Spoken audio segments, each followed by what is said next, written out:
C'est la haute Gaule. Et on s'en revient avec le petit message du presque milieu de semaine. Parce qu'en fait, mercredi, c'est pas le milieu de semaine. Pour les gosses qui vont à l'école, oui, c'est le milieu de semaine parce qu'ils vont là, des gens qui bossent. En tout cas, pour les gens qui bossent 7 jours sur 7 comme moi. C'est jeudi le milieu de semaine, 3 jours avant, 3 jours après. C'est ça qu'on appelle le milieu. Je salue les gens qui me rejoignent. Et aujourd'hui, on est avec le parfait tarot de Marseille de chez Bussière à l'envers. Le parfait tarot de Marseille, conçu par des parfaits inconnus. Livia Caruzzo, Géraldine Lamuse, je ne connais pas.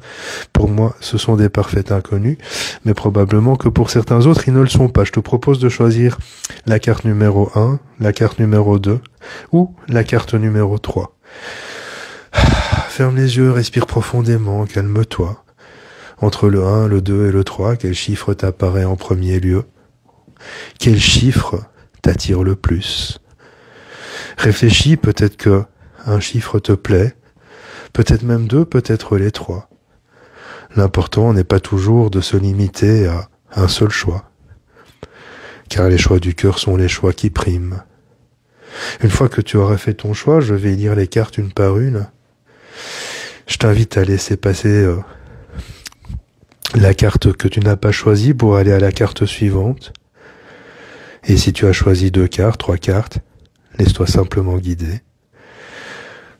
En tout cas, laisse passer la vidéo, parce que les 3 cartes sont expliquées dans la vidéo.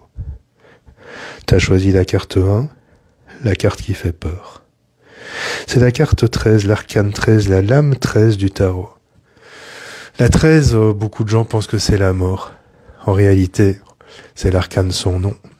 Elle n'a pas de nom parce que, parfois, nommer les choses, c'est leur donner une vie propre qui nous appartient comme elle peut leur appartenir.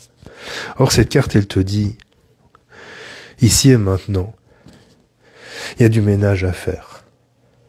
Si tu veux que le changement survienne dans ta vie, il faut que tu fasses le ménage. Si tu veux que le changement survienne dans ta vie, il faut que tu balayes devant ta porte, que tu fasses table rase des choses qui ne te conviennent plus. Mais pour faire table rase, il faut savoir ce qui ne te convient plus. Peut-être y a-t-il des choses desquelles tu penses qu'elles te conviennent, qu'elles sont parfaites, qu'elles sont idéales et que finalement, ce sont précisément ces choses-là qui ne te conviennent pas. Peut-être as-tu choisi la carte numéro 2. C'est le battleur, aussi appelé le magicien dans les versions anglo-saxonnes. J'ai fait beaucoup d'enregistrements aujourd'hui, de prestations, et cette carte est souvent ressortie. C'est peut-être pas un hasard si elle ressort aujourd'hui. Le battleur, comme tu le vois, c'est un homme devant une table. Sur cette table, des outils.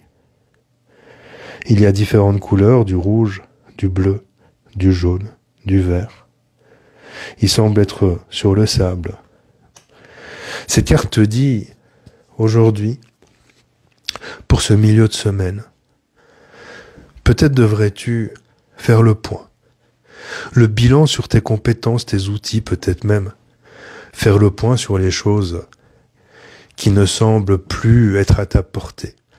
Peut-être avais-tu des rêves, des ambitions, peut-être que ces rêves et ambitions te semblent lointains. Peut-être que arrêter de t'accrocher à ça pour utiliser les outils qui sont maintenant à ta portée te permettra de grandir, d'évoluer. Le battleur, il te dit, tout est là devant toi. Étale sur la table tout ce que tu es capable de faire, autrement dit, note-le, écris-le. Fais une sorte de bilan de compétences. Et grâce à ce bilan de compétences, tu pourras enfin avancer. Peut-être as-tu choisi la carte 3. La roue de fortune, elle est une de mes cartes préférées dans le tarot. Je dis carte, mais elle s'appelle aussi arcane. Certains l'appellent l'âme. La roue de fortune, qui est d'ailleurs la figurine que Pierre Troy s'apprête à proposer, est aussi un talisman qui fonctionne excessivement bien. Et cette carte, la roue de fortune, te dit « Rien n'est jamais permanent. C'est l'impermanence qui prime dans la vie. Peut-être traverses-tu une situation qui te pèse, qui t'encombre. Peut-être as-tu l'impression que les choses sont toujours les mêmes. Même schéma, même récurrence. Mais la roue de fortune te dit l'impermanence. Rien ne dure éternellement. Peut-être que tu devrais sortir de cette roue, sortir de ce cercle vicieux. Peut-être devrais-tu l'observer comme si tu étais simple observateur et non pas acteur de cette roue qui tourne. La roue tourne en ta faveur. Elle peut aussi parfois tourner en ta défaveur. Mais même dans la défaveur, il peut y avoir de la faveur. Parce que c'est souvent par la suite qu'on se rend compte que ce qu'on obtient n'est pas toujours ce qu'on avait envie d'obtenir. Mais c'est ce dont on avait besoin. Je te remercie d'avoir écouté cette vidéo. N'hésite pas à la partager, ça peut parler à un de tes proches. Et je te dis à très bientôt.